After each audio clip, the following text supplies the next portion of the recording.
लोकशाहीचा बुलंद आवाज, रिपब्लिकन वार्ता, महाराष्ट्र। पोलीस उपायुक्त परिमंडळ 1 कार्यालय येथे कॉमन मॅन शिल्पाचे अनावरण।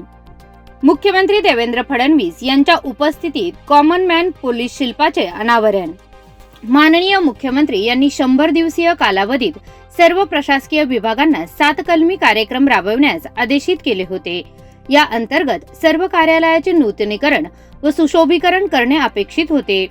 याच कार्यक्रमाचा भाग म्हणून पोलीस आयुक्त संदीप कर्णिक यांच्या संकल्पनेतून पोलीस उपायुक्त परिमंडळ 1 या कार्यालयाचे नूतनीकरण करण्यात आले आहे।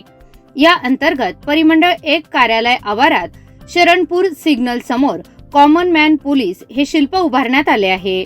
विशेष बाब म्हणजे या शिल्पाच्या अनावरणाचा मान या शिल्पाभोवतीचे दगडाचे काम करणारे दगडी कारागीर मोतीराम जेटी पवार व शिल्प उभारण्यास परिश्रम घेणारे पोलीस कॉन्स्टेबल विशाल रमेश पवार यांना देण्यात आला।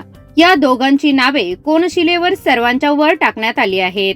यावेळी मंत्री गिरीश महाजन, आमदार राहुल डिकले, आमदार श्रीमती सीमाताई हिरे, पोलीस आयुक्त संदीप कर्णिक, विभागीय आयुक्त प्रवीण गेडाम, जिल्हाधिकारी जलज शर्मा, पोलीस उपायुक्त परिमंडळ 1 किरण कुमार चव्हाण, पोलीस उपायुक्त प्रशांत बच्छाव, पोलीस उपायुक्त परिमंडळ 2 मोनिका राऊत, पोलीस अंमलदार नितीन जाधव, सहाय्यक पोलीस अंमलदार संदीप मिटके आदी हजर होते।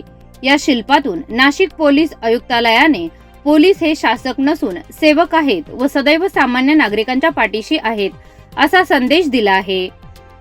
हे शिल्प प्रसिद्ध शिल्पकार संदीप लोंढे यांनी साकारले असून वास्तु विशारद श्री जयेश आपटे यांनी स्थापत्य विषयी कामकाज संभाळले। रिपब्लिकन वार्ता, Maharashtra bureau report, Nashik. Subscribe now and press the bell icon. Never miss an update.